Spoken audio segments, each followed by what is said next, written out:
Merci, mon colonel. Merci beaucoup. Donc, juridiquement, mon colonel, moi, personnellement, je suis sur ma faim face au chef d'accusation articulé contre vous. Est-ce que vous êtes d'accord avec moi? Oui, je suis d'accord avec vous. Avec vous, c'est pourquoi je vous invite à vous joindre à moi pour quand même nous mettre entièrement à la disposition du tribunal, qui a le dernier mot. Sinon, tout ce qui a été débattu ici, vraiment, je ne devrais pas être ici en réalité. Voilà. Mais heureusement que le ministère public poursuit à charge et à décharge. Bien sûr. Attendez la question. Heureusement que le ministère public poursuit à charge et à décharge. Parce qu'ils n'ont présenté aucun élément de preuve tendant à la démonstration juridique de votre culpabilité. N'est-ce pas? Oui, le ministère public à date, même en me regardant, on sent que vraiment a pitié de moi. Parce que, à la lumière de tout ce qui a été débattu ici, il ne m'a jamais fait confondre à une quelconque preuve de nature à faire asseoir ma culpabilité. Voilà. Et comme vous venez de dire, c'est à charge et à décharge. Voilà. Et dans ces conditions, qu'est-ce que vous demandez au tribunal maintenant là? Bon, tout ce que je demande au tribunal, Monsieur le Président, honorable accessoire, au regard de tout ce qui a été débattu devant votre tribunal, au regard de toutes les interventions ça et là, nous avons constaté en réalité que colonel Blaise Goum, qui comparaît devant votre tribunal, n'est pour rien en ce qui concerne les faits pour lesquels il comparaît devant votre tribunal. C'est pourquoi, en toute franchise, en toute honnêteté, je vous demande qu'il plaise à votre juridiction de me libérer, ne serait-ce que provisoirement. En le faisant, Monsieur le Président, vous aurez non seulement rendu une saine justice, mais aussi, en réalité, vous aurez contribué à m'aider à pouvoir faire face au traitement de ma sœur, qui m'est tant très cher. Je vous remercie. Monsieur le Président, j'en ai fini avec mes questions.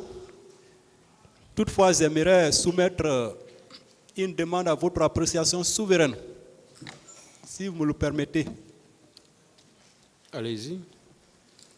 Monsieur le Président, je vous remercie pour votre sagesse vraiment dans la direction des débats.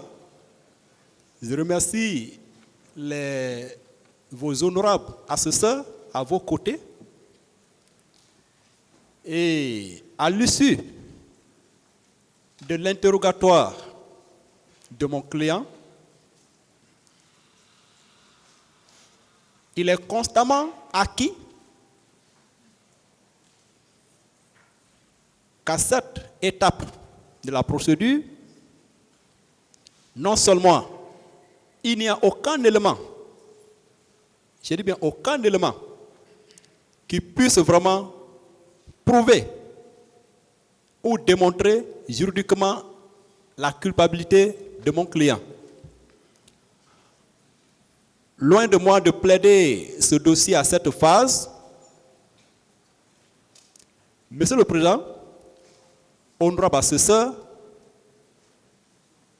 comme mon client l'a déjà dit,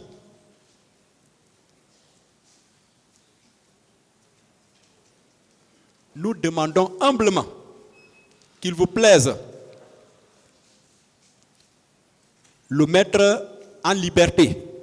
Sa mise en liberté, Monsieur le Président, ne constitue à cette étape de la procédure aucune entrave à la manifestation de la vérité dans cette affaire. Et lui-même, comme il vous l'a déjà précisé, il est prêt même à se présenter aux différentes audiences des lundis, mardis et mercredis. Il est prêt à se présenter et à être à votre disposition, en tout cas jusqu'à l'issue de cette procédure. Mais au moins, lui permettre de souffler un peu, de faire face à sa sœur présentement malade et qui a besoin vraiment de son reconfort, ne serait-ce que moral. Monsieur le Président, en le faisant, vous ne ferez que faire justice conformément aux dispositions de l'article 244 et suivant du Code de procédure pénale. Vous ne ferez que faire justice. Sa mise en liberté ne constitue aucun obstacle à la manifestation de la vérité. Et vous l'avez à votre disposition.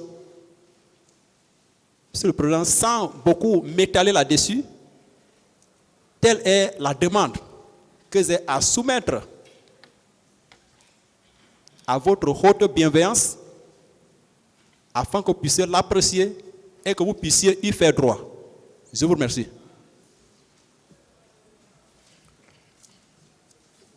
D'abord, est-ce qu'il n'y a pas, il n'y a plus de questions pour M. Blaise Goumou, le ministère public? Les questions d'abord.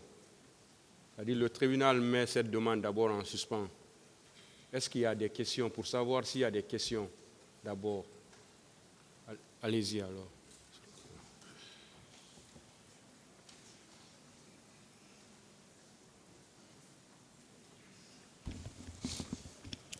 Merci, Monsieur le Président. Honorables assesseurs. Bonjour, colonel.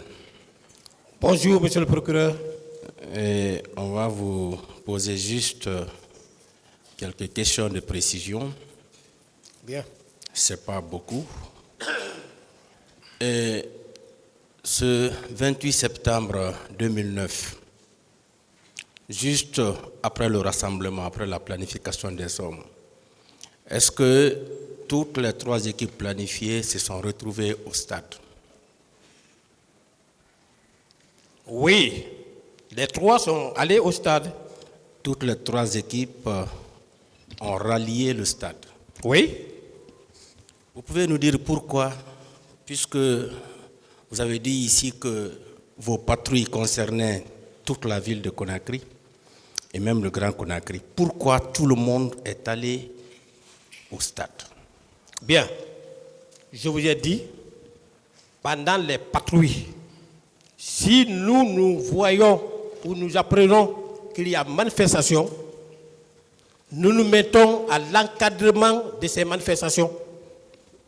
Donc, c'est un événement. Vous étiez allé au stade parce qu'il y avait la manifestation. Oui, j'ai dit ça ici. Quand je suis arrivé à Amdala, j'ai vu les manifestants descendre. Très bien. Est-ce que ce ralliement, cette présence effective et même massive de tout votre service au stade ne corrobore pas avec les déclarations du commissaire divisionnaire, Mamadi Kourouma? Il a été reçu par le pool des juges d'instruction et voici ce qu'il a dit par rapport à votre service. Je vais lire juste le premier paragraphe, Monsieur le Président, avec votre permission. On lui a posé la question: quelle est la fonction que vous occupiez au moment des faits? Il dit: j'étais le commissaire central par intérim de Dixine. J'ai été affecté là le 11 juillet 2009. Eu égard à mes nouvelles fonctions, je participais à toutes les discussions de maintien d'ordre qui avaient lieu soit à la sûreté urbaine, soit au département de la sécurité. C'est dans ce cadre que le 27 septembre 2009, j'ai été associé à une réunion qui a eu lieu à la sûreté urbaine et qui avait trait aux dispositions sécuritaires à prendre face au meeting qui était prévu le lendemain au stade du 28 septembre. À l'issue des discussions, notre rôle a été précisé. Il fallait empêcher l'accès des manifestants à la terrasse du stade et également tout regroupement d'individus dans les différents points sensibles de la ville. Donc, il fallait sécuriser de la cimenterie au stade du 28 septembre. Mon commissariat avait charge de sécuriser surtout les carrefours Amdallah et Chinois, Bari, de Flarande et la terrasse du stade 28 septembre. À ce niveau, je précise que la sécurité de l'enceinte du stade relevait du ministre Thiebro et de ses hommes. Notre mission s'arrêtait juste au portail, pas plus. Est-ce que ce passage de ce commissaire, de la déclaration de ce commissaire divisionnaire, ne veut pas dire que ces jours-là, votre mission consistait à sécuriser l'enceinte du stade. Est-ce que ce n'est pas pour cette raison que tout le monde est venu au stade, en tout cas à votre service? Je peux parler maintenant? Je vous écoute. Merci. Merci, monsieur le procureur. Sauf que lui-même, il a dit qu'ils se sont entretenus, qu'ils ont fait une réunion. Au cours de cette réunion, ils se sont fixés des missions. Sauf que nous, on n'était pas à cette réunion pour pouvoir bénéficier des attributions, pour pouvoir bénéficier des rôles de leur part. On n'était pas associés. Nous, on faisait notre... S'il a dit que les éléments de Tiogoro avaient pour mission de sécuriser l'enceinte, c'est comme si nous avons fait une réunion ensemble et qu'il a pris connaissance de nos missions. Non, il n'a pas dit que vous étiez à la réunion. Non, oui, mais... Écoutez-moi. Il dit qu'une réunion s'est tenue au niveau de la sûreté. Oui.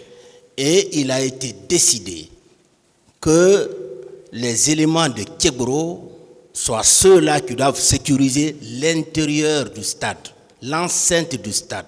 Est-ce que ce n'est pas à cause de cela que tous les hommes planifiés ces jours-là se sont retrouvés au stade? Est-ce que ce n'était pas dans votre mission ces jours-là de sécuriser l'intérieur du stade? C'est la question. Non, c'était pas dans alors notre mission. Pourquoi alors tout le monde s'est retrouvé en même temps au stade? Mais alors que vos patrouilles concernent non seulement les 5 communes de Conakry à l'époque, mais aussi le Grand Conakry. Pourquoi tout le monde au stade ces jours-là? Je peux maintenant parler? Monsieur le procureur, il a dit qu'il a été décidé. Il a été décidé. Mais qui a décidé? Il n'a pas précisé. Il a été décidé. C'est comme si la décision a été prise au cours de la réunion. Bien.